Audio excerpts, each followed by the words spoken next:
Hoje,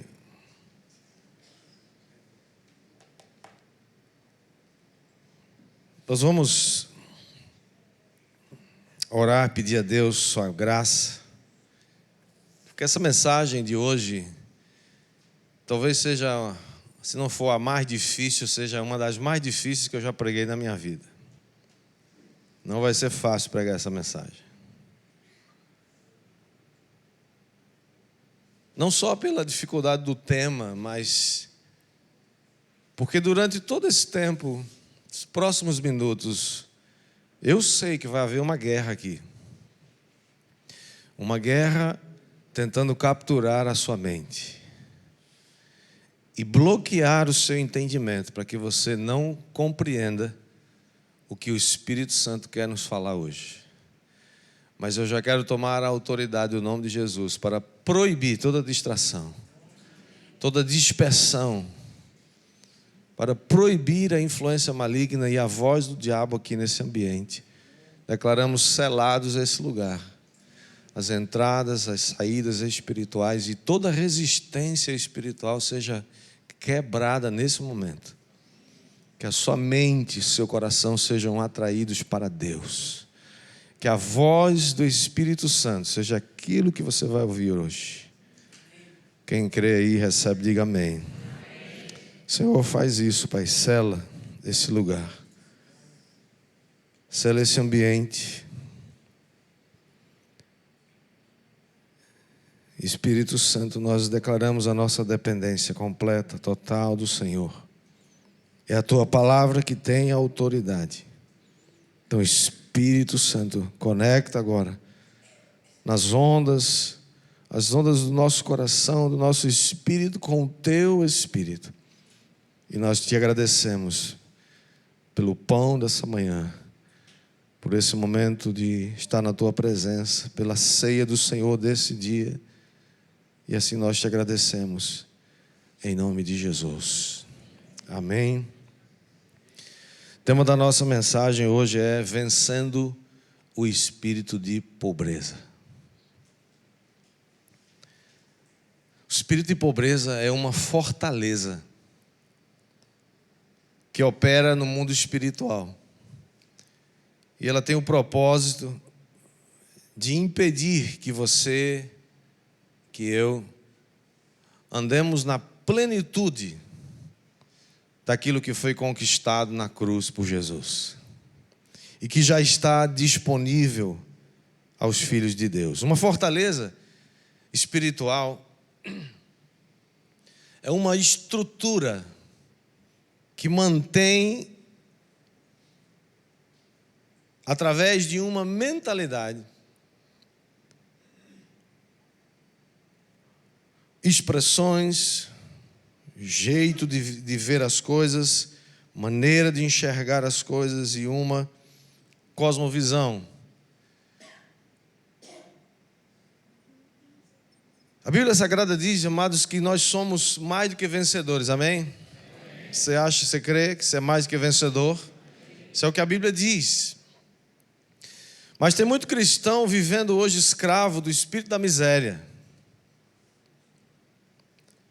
entendendo que a pobreza não é necessariamente a ausência de dinheiro, mas ela é muito mais a presença de uma mentalidade adoecida. Quando nós vencemos esse principado da miséria e da pobreza, nós alcançamos um lugar de autoridade, uma autoridade espiritual, de onde nós podemos ser usados por Deus para suprir as necessidades do reino. Diga amém. Mudamos de uma mentalidade de pedinte, de mendigo, para uma mentalidade de suprimento, de abundância e de prosperidade. Diga amém. É isso que Jesus diz em João capítulo 10, verso 10. O ladrão vem somente para matar, roubar e destruir. Jesus disse: eu vim para que vocês tenham vida e vida em abundância. Você crê que Jesus está falando a verdade? Você crê que isso é para você? É uma vida de abundância. O que significa uma vida de abundância? Significa que você tem o suficiente para você e você tem mais do que o suficiente, porque você tem para abençoar outros. Essa é a verdadeira razão da prosperidade. Não é só você ter o suficiente, você ter abastecimento, suprimento, mas você ter também o suficiente para abençoar outros. Nós não podemos, irmãos, negar o fato de que ainda vivemos numa região muito pobre. Não é a mais pobre do mundo, mas ainda é a região mais pobre do Brasil, sim ou não? E essa região é marcada pela atividade intensa de um principado de miséria e de pobreza.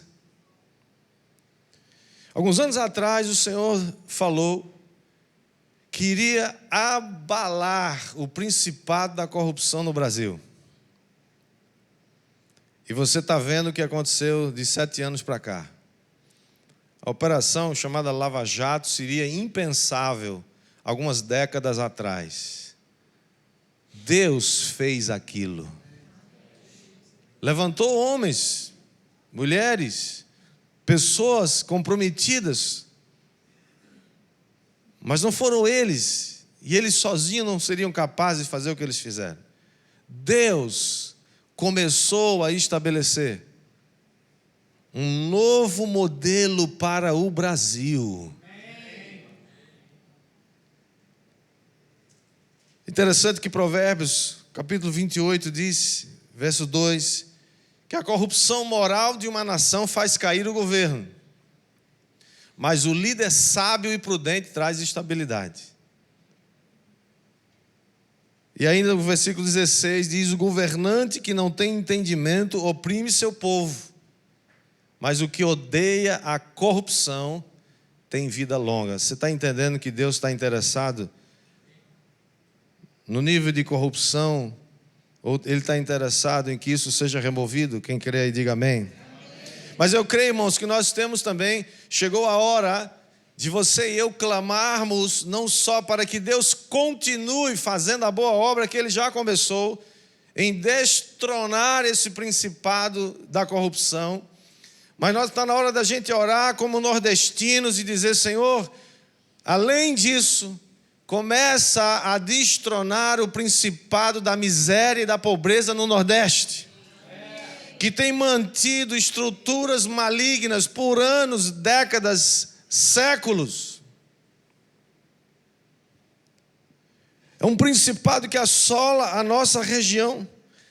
E a gente precisa orar: Senhor, caiam essas estruturas, sejam desmontadas essas estruturas malignas que oprimem o povo, que corrompem o povo e se corrompem, e que esse espírito de mendicância que existe no Nordeste, que assola a região, seja destronado em nome de Jesus. Porque Ele é aquele que incentiva a miséria e a pobreza nessa região, criando uma mentalidade. A pobreza é uma mentalidade.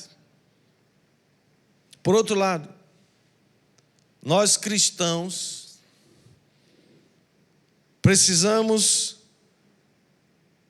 deixar ou falar menos da vinda do anticristo e falar mais do fato de que o reino de Deus chegou com poder na terra. Essa foi a mensagem que João Batista começou a pregar quando viu Jesus. Eis o Cordeiro de Deus que tira o pecado do mundo. Arrependei-vos, porque o reino de Deus chegou. O reino de Deus chegou a João Pessoa, amados. O reino de Deus chegou ao Nordeste. O reino de Deus chegou ao Brasil. Embaixadores do reino estão aqui nessa terra. Você e eu somos embaixadores para viver os princípios e os valores desse reino. Diga amém. O Senhor Jesus, amados, não veio implantar uma religião. Ele não veio implantar uma religião nova. Aliás, ele confrontou a religião vigente, existente. Ele confrontou, por exemplo, a religião de Nicodemos. Uma religião quadrada e formatada, 3x4. Aquela religião, aquele estilo de vida engessado e morto. Jesus não veio reformar ou colocar um remendo no judaísmo. Jesus veio e mudou tudo. Diga amém. Foi ele que disse: edificarei a minha igreja e as portas do inferno não prevalecerão contra ela. Eles ficaram impressionados, alguns ficaram revoltados, porque Jesus não tinha compromisso com o status quo vigente daquela época. Eles ficaram impressionados quando Jesus começou a dar ordens aos ventos e aos mares, e eles se calaram. Quem é este que até os ventos e o mar lhe obedecem? Eles ficaram estupefatos quando ele curou leprosos, ressuscitou mortos, levantou paralíticos.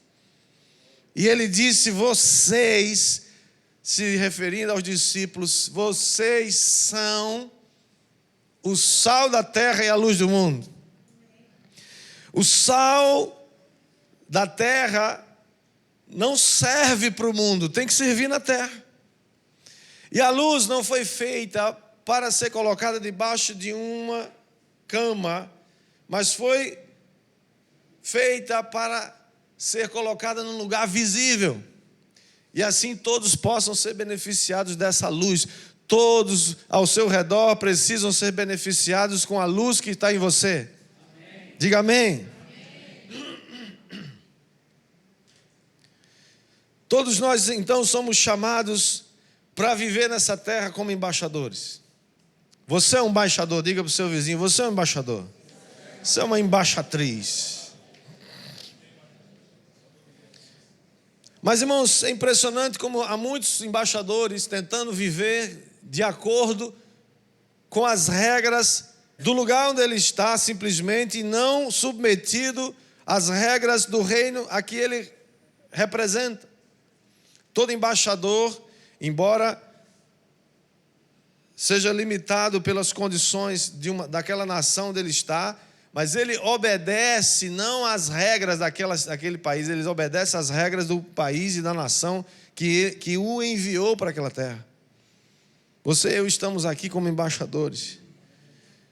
E há muito crente que tem como objetivo, o único objetivo na vida é se esforçar para não pecar. E ele quase sempre falha nisso. Porque o esforço da gente é inútil para evitar o pecado. Nosso objetivo, irmãos, não é não pecar. Nosso objetivo é manifestar a vida de Cristo como um filho de Deus, cheio do Espírito Santo, que não peca. Quando você é cheio do Espírito Santo, você é filho. A sua natureza é outra. É natural que uma bananeira dê o quê? Banana. Você não precisa dar ordens a uma bananeira: por favor, dê banana. Você não precisa fazer, óbvio que você pode cuidar bem da planta para ela produzir mais. Assim também, a sua natureza de filho de Deus, cheio do Espírito Santo, vai naturalmente manifestar o que tem dentro de você. Por isso que a Bíblia diz, a boca fala do que o coração está cheio. Você vai manifestar o que tem aí dentro.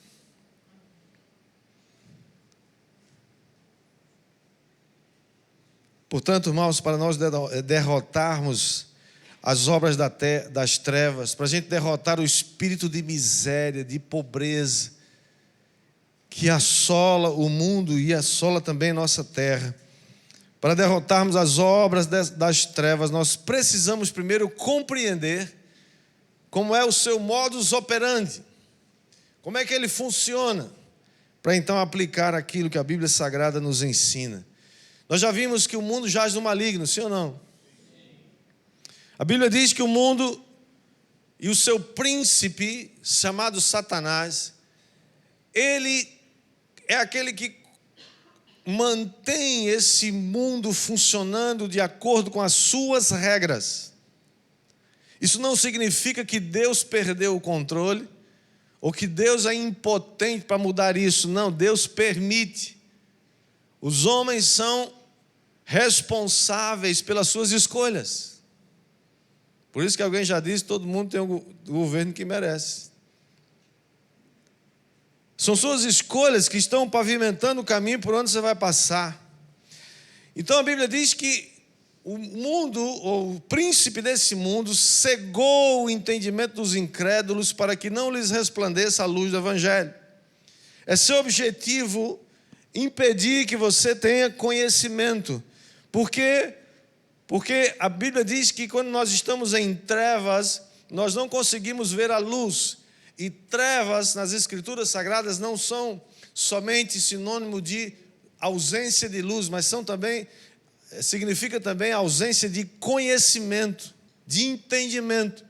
Quando a luz brilha, ilumina tudo ao redor e você tem conhecimento do que tem ali. Quando a verdade da palavra de Deus brilha, o espírito de encantamento que saiu para enganar as nações é denunciado, a ignorância é removida e a autoridade de Satanás é quebrada.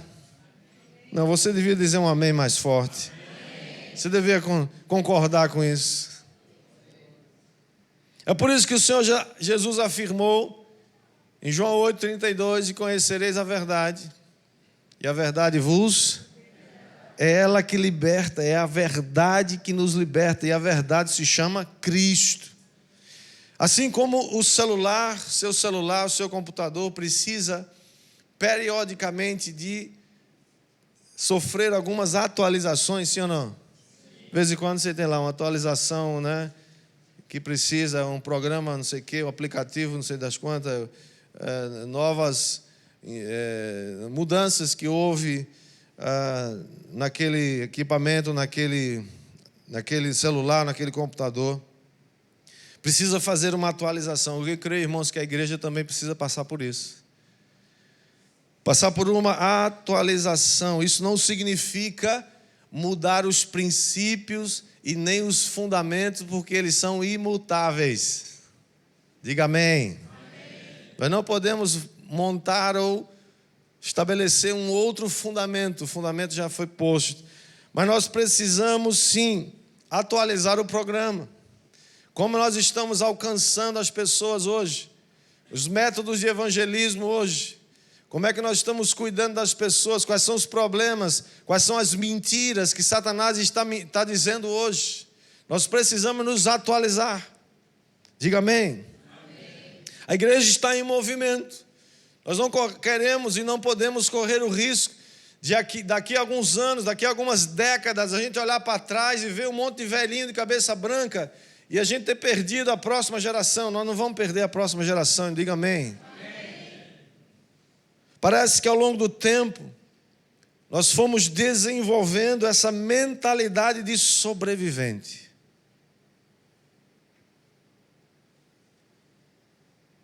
É aquela lógica do mendigo cristão. É aquela lógica governada pelo medo de que os nossos recursos eles podem acabar. E quando você tem essa perspectiva de que seus recursos são escassos, são poucos, e eles podem acabar a qualquer hora, você começa a protegê-los. E quanto mais você protege seus recursos, mais eles minguam.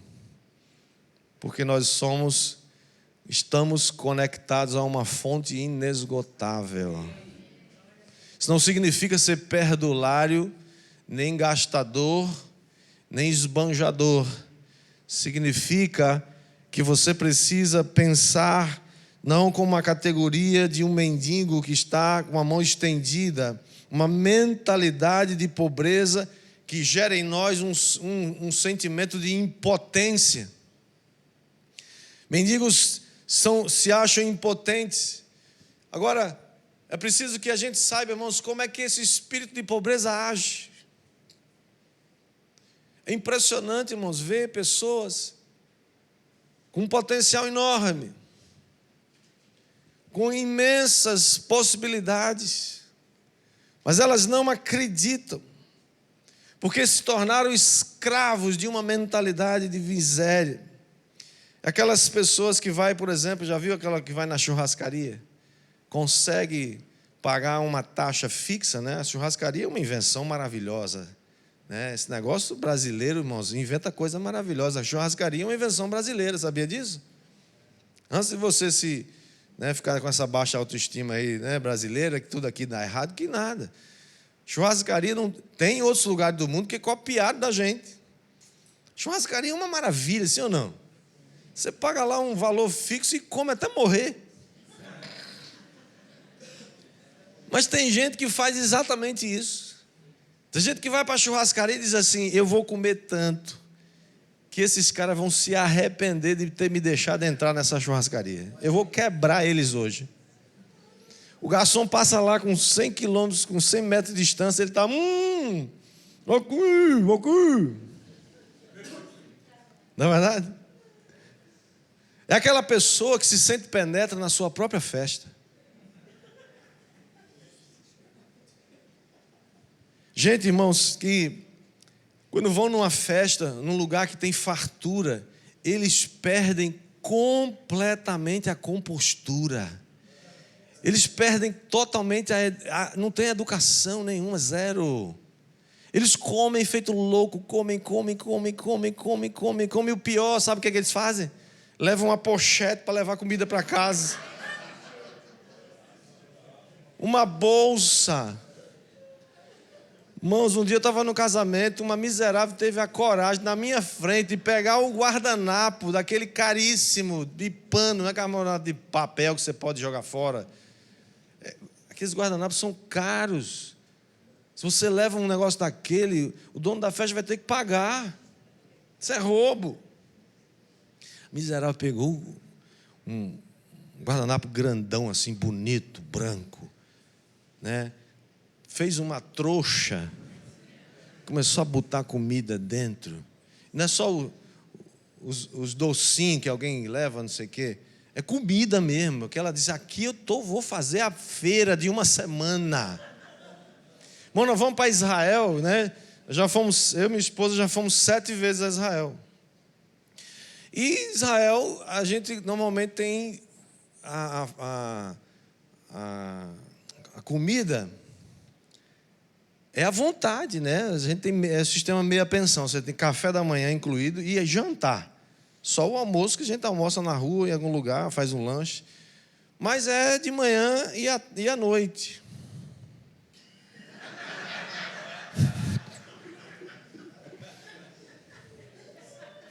Quando ela faz assim, está dizendo, veja o que é que você vai falar. Daqui a pouco eu vou consultar de novo, porque se ela dizer para debrear, aí eu já sei que eu estou indo longe demais. Mas eu não vou dar nomes, tá?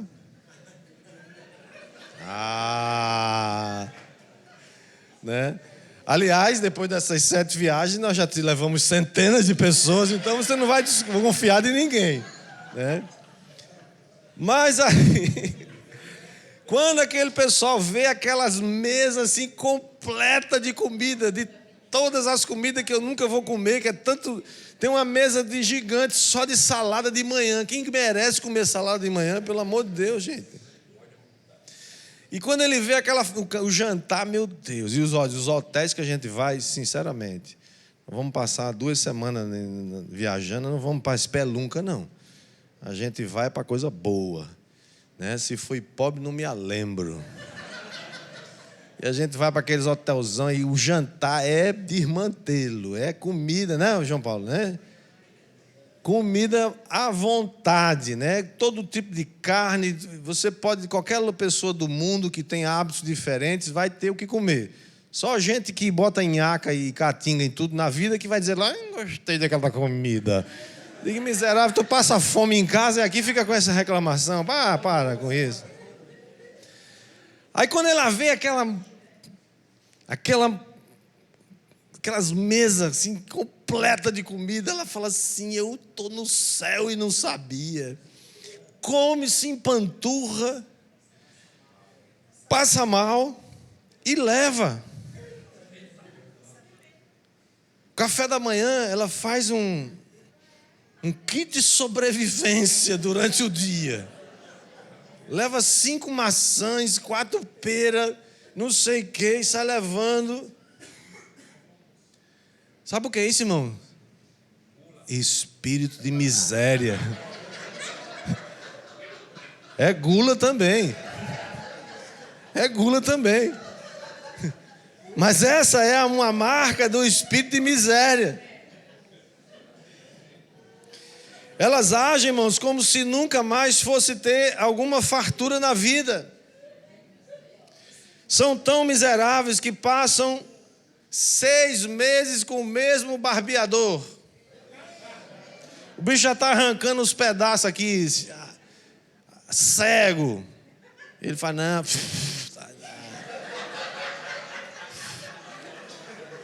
Ainda dá. Está arrancando uns pedaços aqui, mas ainda consegue.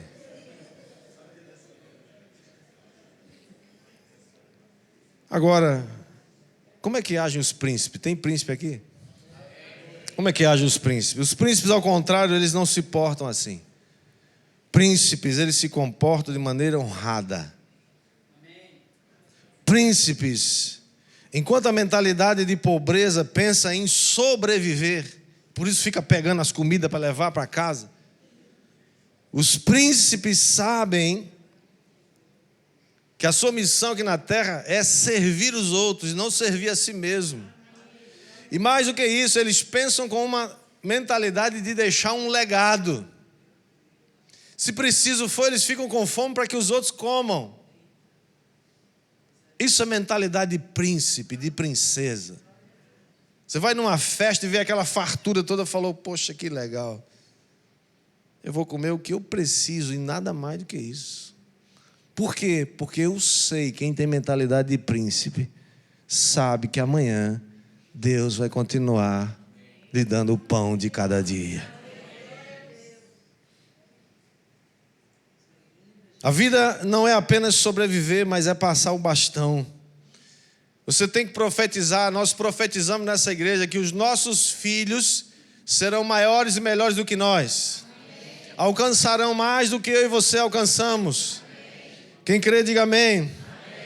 A próxima geração de cristãos será mais devota e mais quente do que nós. Amém. Diga amém. A nossa identidade, irmãos, diz que nós somos filhos de Deus, somos herdeiros de Deus e co-herdeiros com Cristo. Isso significa que o nosso Deus é o Deus El Shaddai. El Shaddai é um dos nomes de Deus. E ele significa o Deus Todo-Poderoso, aquele que derrama mais do que o suficiente sobre você. Ele derrama mais do que o suficiente sobre você. Ele derrama mais do que o suficiente sobre você. Toma posse, meu irmão, toma posse. Você tem o bastante para você, mas Deus quer te dar mais. Ele quer que o teu cálice transborde. O que é que diz o Salmo? Ele diz que a natureza de Deus é aquele que na presença dos inimigos, Ele unge a sua cabeça com óleo e o seu cálice transborda. Você não precisa ficar retendo o que tem dentro de você, porque Deus continua enchendo o coração da gente, continua enchendo nossa alma, continua enchendo com provisão. Diga amém. Segundo aos Coríntios 9:8, olha o que o apóstolo Paulo diz: Deus pode fazer-vos abundar em toda graça, a fim de que, diga comigo, tendo sempre, em tudo, ampla suficiência, superabundeis em toda boa obra. Irmãos, essas palavras aqui são suficientes para você entender o caráter de Deus. Ele é capaz de fazer com que você tenha sempre. Mentalidade de pobreza diz: amanhã eu posso não ter, por isso eu vou reter aqui mais do que eu preciso. Mentalidade de pobreza diz: eu não tenho tudo não, então eu tenho que segurar aqui a onda. Ampla suficiência para que vocês possam superabundar. Não é só abundar não, abundar já estava bom, não estava? Porque falando superabundar em toda boa obra. A mentalidade de pobreza, irmãos, pensa que a vida é uma equação de soma zero. O que isso significa? Isso significa que ele pensa que se você ganha algo é porque alguém perdeu alguma coisa. Isso é a mentalidade do espírito de pobreza. Ele fica com inveja quando alguém ganha alguma coisa, que ele está pensando: alguém perdeu alguma coisa para ele ganhar aquilo. Isso é mentira. A vida não é uma equação de soma zero. Eu acho que isso aí já é o primeiro ponto. Pode soltar aí, por favor. Ah, não, é verdade. Desculpa, eu achei que fosse. Está aqui bem pertinho. Mas eu não vou conseguir terminar esse esboço hoje. Estou nem na metade ainda.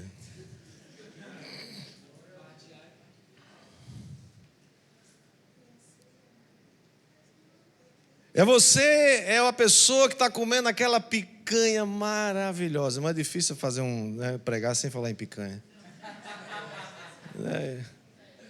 Você está comendo aquela picanha maravilhosa num churrasco abençoado na sua célula. E você, quando dá uma dentada naquela gordura santa, naquela unção, né? Aquela unção poderosa assim que chega, espirra, né? E desce pela barba de Arão. E aí o espírito de miséria fala assim para você: miserável, você está comendo um pedaço de picanha, mas alguém está morrendo de fome em algum lugar desse planeta. Você não tem o direito de se refestelar com essa picanha. Aí você toma aquele susto e assume a culpa. E para de comer a picanha. Pode dar para o pastor que ele come por você. Sem culpa, tem mais essa. A mentalidade de pobreza, irmão, tem seu exemplo mais forte na figura do filho mais velho, da famosa parábola do filho pródigo. Lembra da história? Você conhece a história, não vou repetir toda. O filho mais velho não queria entrar na festa. Ele estava revoltado, porque o pai matara o bezerro cevado para dar uma festa para receber o filho mais novo, que havia desperdiçado todos os seus bens com meretrizes e acabou com tudo. E ele está lá amuado. Já viu o cara com amuado, né? Não vou entrar nessa vida, não vou. Ô, que você não vai? Não vou. Fica amuado, com um pantinho. O filho mais velho estava com um pantinho. E o pai procura o filho na festa. Cadê o filho? Não está. Ele sai para procurar, está lá o filho lá fora, fumando um baseado. Cabelo grande. Ô filho, que você... Filhão tem 44 anos. Solteiro, mora em casa até hoje. Falta de uma expulsão santa, né? Filho, o que houve? Não vou. Você nunca me deu um cabrito para eu me alegrar com meus amigos. Olha a mentalidade do infeliz. O pai precisa dizer o óbvio para ele. O pai diz assim: filho, pelo amor de Deus, você é filho de quem, miserável? Tudo que eu tenho é teu. A fazenda é sua. Mas era preciso que a gente se alegrasse, porque o espírito de miséria não permite que você se alegre. Você é um revoltado. Espírito de miséria é aquele que não deixa você se alegrar com ninguém. Espírito de miséria é aquele que está sempre reclamando, fazendo de vítima. É um espírito maligno do inferno. Diga, está amarrado em nome de Jesus. O filho mais velho não se sente filho.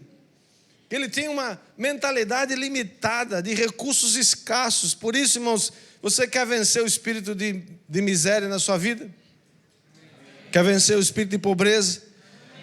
Agora sim, agora o primeiro ponto. Nós vencemos o espírito de pobreza quando assumimos que somos filhos.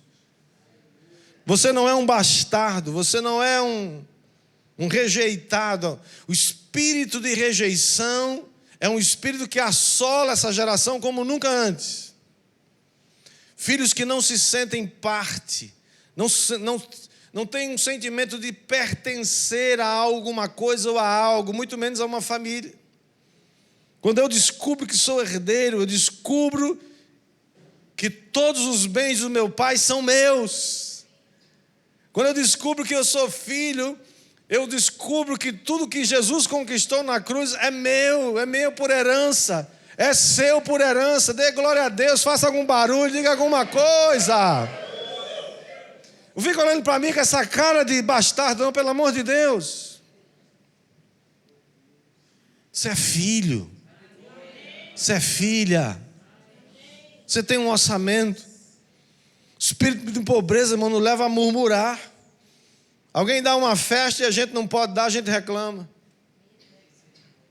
Alguém trocou de carro e a gente não pode trocar, e você deve estar roubando alguém. Alguém cresce na empresa e nós não crescemos, ficamos dizendo, como pode? O outro casou, mesmo com aquela plástica horrorosa, aquela mulher, cabelo triste, eu ainda não. Espírito de bastardo. Essa é a mentalidade de Filipe. Lembra de Filipe na parábola? Ou na parábola não, na história verdadeira que aconteceu da multiplicação dos pães e dos peixes. Jesus está lá no deserto, uma multidão com fome. Jesus olha para Filipe e fala assim, Filipe, o que a gente vai fazer para alimentar essa multidão? Aí Filipe faz o quê? Olha a mentalidade de pobreza.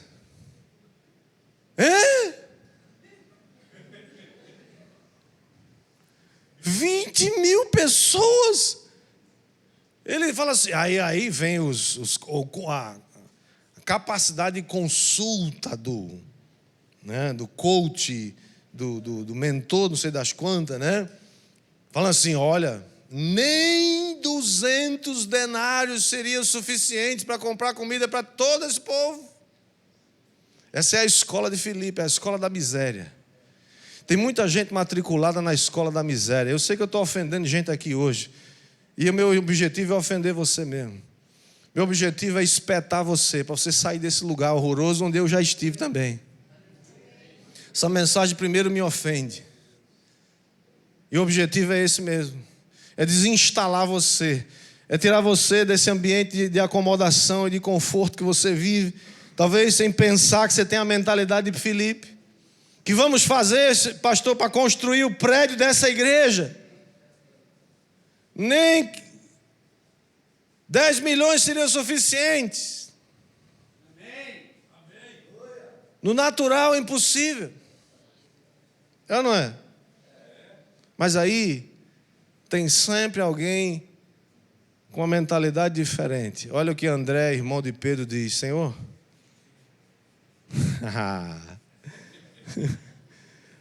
aí o Filipão olha para ele assim e fala: só pode ser louco, sem juízo, não tem noção das coisas, não tem noção da dimensão, da grandeza do desafio. E ele diz assim, aí André fala assim: Jesus, é só o que eu tenho, mas o senhor pode usar isso aqui? O que você tem? O que você tem para a gente construir o prédio dessa igreja? Ah, pastor, eu não tenho. Você tem 5 pães e 2 peixes? Porque não é o que você dá, é a sua disposição de colocar na mão de Jesus e deixar para ver o que Ele vai fazer.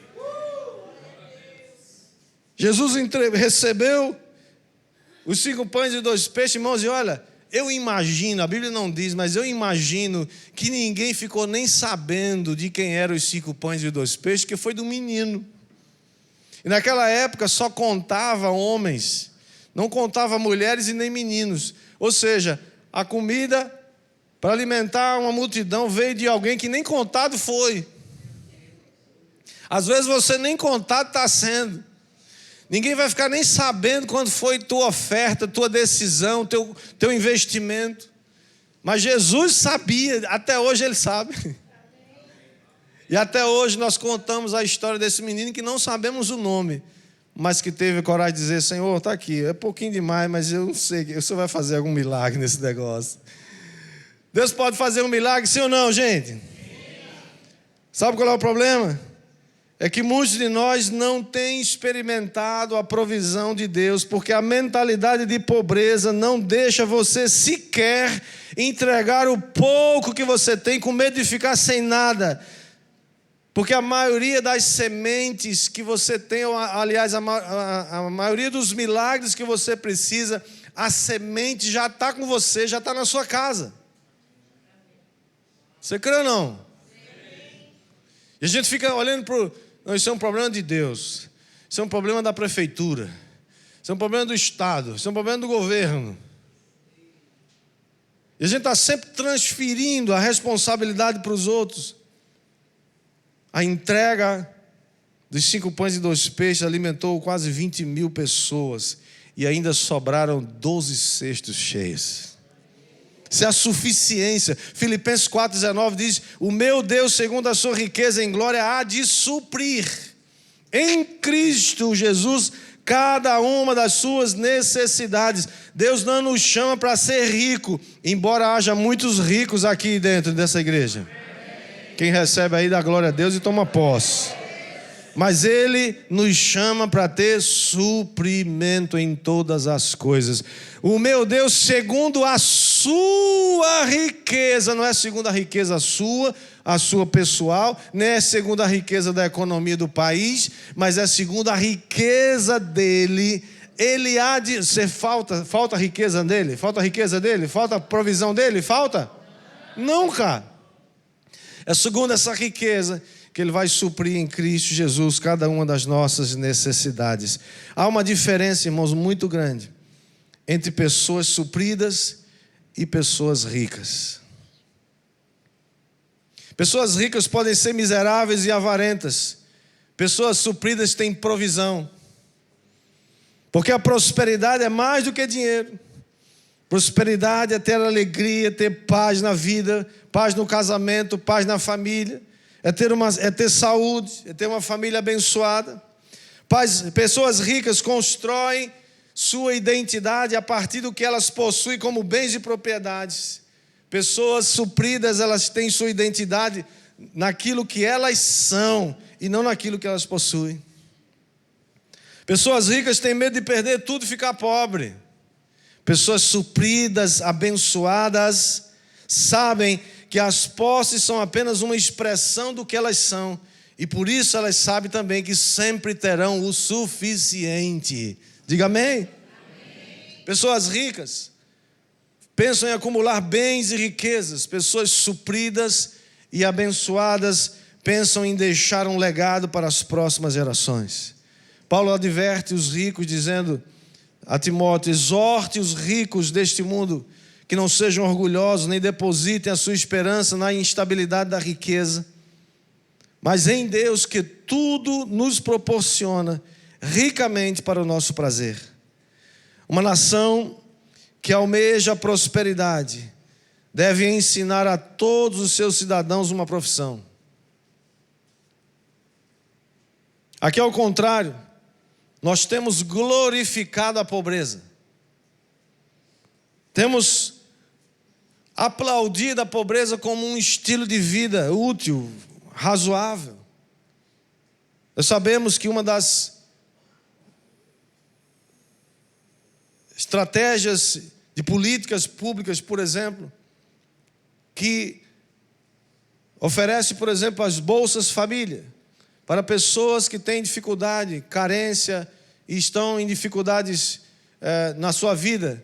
Mas nós conseguimos, com essas bolsas, ao contrário de suprir, eventualmente, por um tempo, dando a elas a possibilidade de saírem desse ambiente de pobreza e miséria, nós estamos perpetuando a miséria.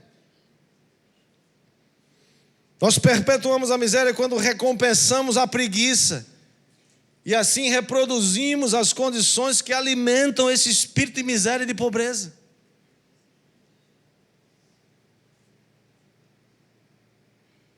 Tudo isso, irmãos, é travestido. Vem num pacote travestido de preocupação social. Os bichinhos são incapazes. Nós tratamos eles como incapazes.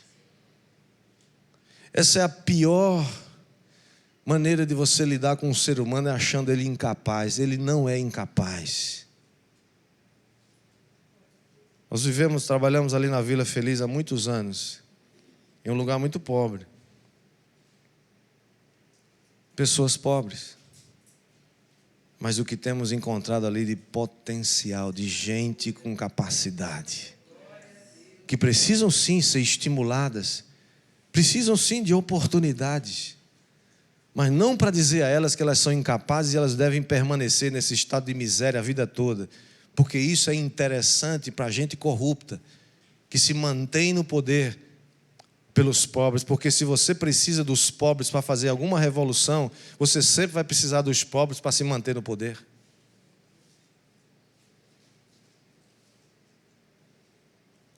O reino de Deus, irmãos, não funciona dessa maneira. Eu vou precisar parar por aqui, que eu não vou conseguir terminar.